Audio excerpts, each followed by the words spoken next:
En regardant cette vidéo jusqu'à la fin, vous verrez comment je construis un tableau complètement à partir de rien. C'est-à-dire qu'une simple idée, un village-pont, un peu naïf et symbolique, et le tour est joué petit à petit par une suite d'enchaînements que je vais vous montrer.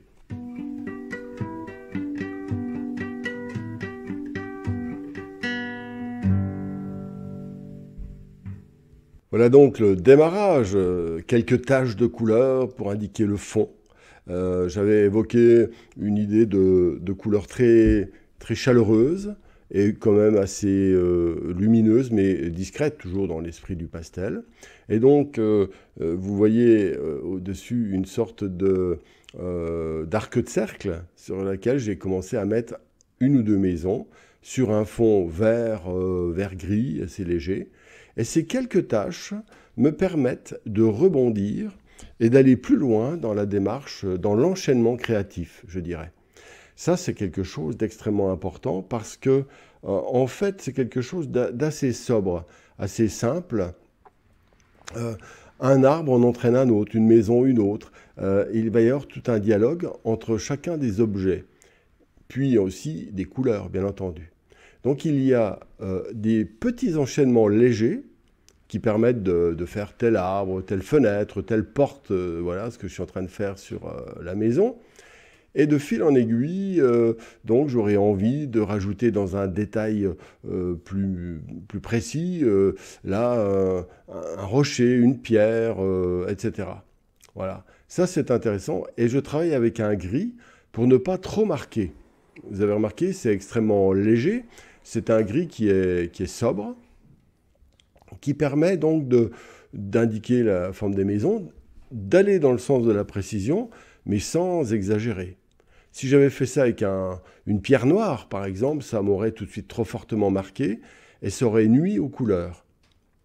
Alors, donc, ces couleurs qui ont été mises très légèrement donnent un bain de couleurs, simplement. Donc, c'est couleurs chaudes, des toits, plus le fond un petit peu chaud, vert chaud, avec un peu de terre de sienne. Et les noirs et les gris équilibrent, encadrent en fait ces couleurs qui ne sont pas définitives. Notez aussi qu'il y a peu de couleurs, d'une part en quantité, hein, on n'a que, je dirais, 2-3 couleurs, mais aussi en quantité, c'est-à-dire qu'il n'y a pas beaucoup de poudre, il y a très peu de poudre, de telle sorte que le papier, qui est du pastel mat que j'aime beaucoup, c'est-à-dire une sorte de couleur, de papier qui absorbe énormément. C'est de la cellulose, m'a-t-on dit. Et donc, je me suis trompé. Au départ, je pensais qu'il y avait à l'arrière du plastique. En fait, non. C'est un papier très, très résistant, très, très absorbant. Et donc, je ne l'ai pas trop chargé pour autant. C'est-à-dire que j'ai mis peu de poudre, de telle sorte que j'ai de la réserve pour aller plus loin. C'est extrêmement important d'être mesuré. Voilà, alors ça se mesure petit à petit. Voilà, je suis en train de monter donc quelques arbres, quelques détails, quelques racines, voilà, petit à petit. Alors, dites-vous bien aussi que même si j'ai une idée qui a été préparée avec une carte postale au départ, elle est fortement encadrée par, elle sera suivie d'improvisation permanente. C'est très important. Je dirais 50% de prévu et 50% d'imprévu. C'est comme ça qu'on est créatif sans arrêt. Sinon, il n'y a rien de pire que de tout prévoir au début et puis d'appliquer une méthode. Voilà, on n'est pas dans de la technologie, là, hein, on est dans une espèce d'instinct. Voilà. Alors là, je vais indiquer une petite planète. Je ne l'avais pas prévu d'ailleurs, je crois au départ. Et voilà.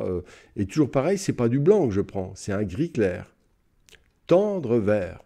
Structuré, organisé, sachant que, je donne un exemple, si vous écrivez 1, le chiffre 1, avec un gris très pâle et en tout petit, ou que vous l'écriviez sur une lettre d'1 mètre de haut en noir et avec une largeur de 10 cm pour le chiffre, eh bien vous lirez quoi? 1. Donc en fait, ce qui compte, c'est l'information plus que la force avec laquelle vous l'indiquez. Voilà.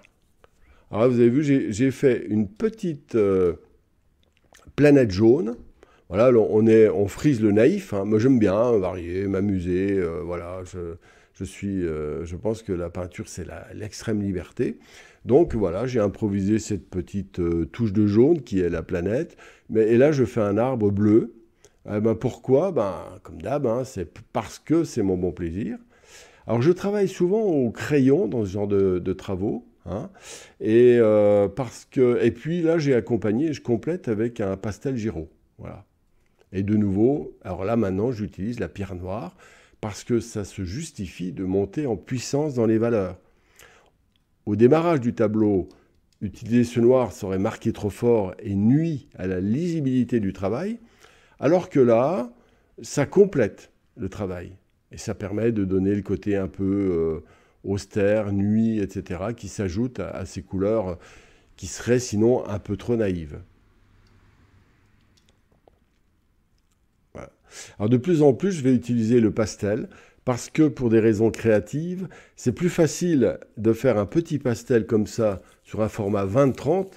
Voilà, sur ce fameux pastel mat que j'aime beaucoup, j'utilise quasiment que ça. Hein, voilà, donc c'est...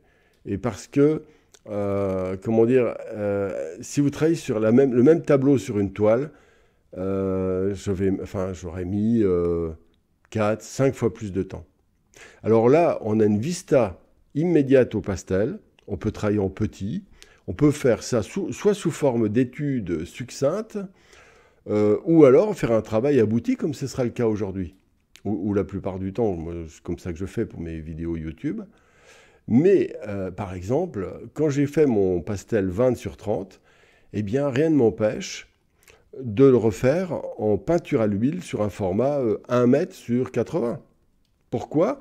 Eh bien tout simplement parce que je vais pouvoir profiter de cette préparation qui devient une sorte de ce que j'appelle les cartes postales, un travail préparatoire. Et en peinture à l'huile, ce serait une formalité enfin pas une formalité parce que c'est quand même différent.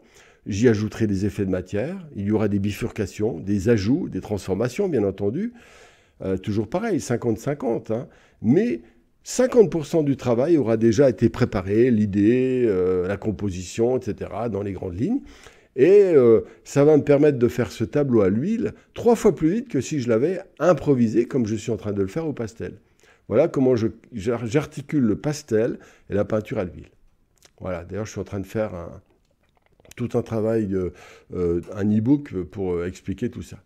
Alors là, vous voyez, je monte petit à petit les couleurs.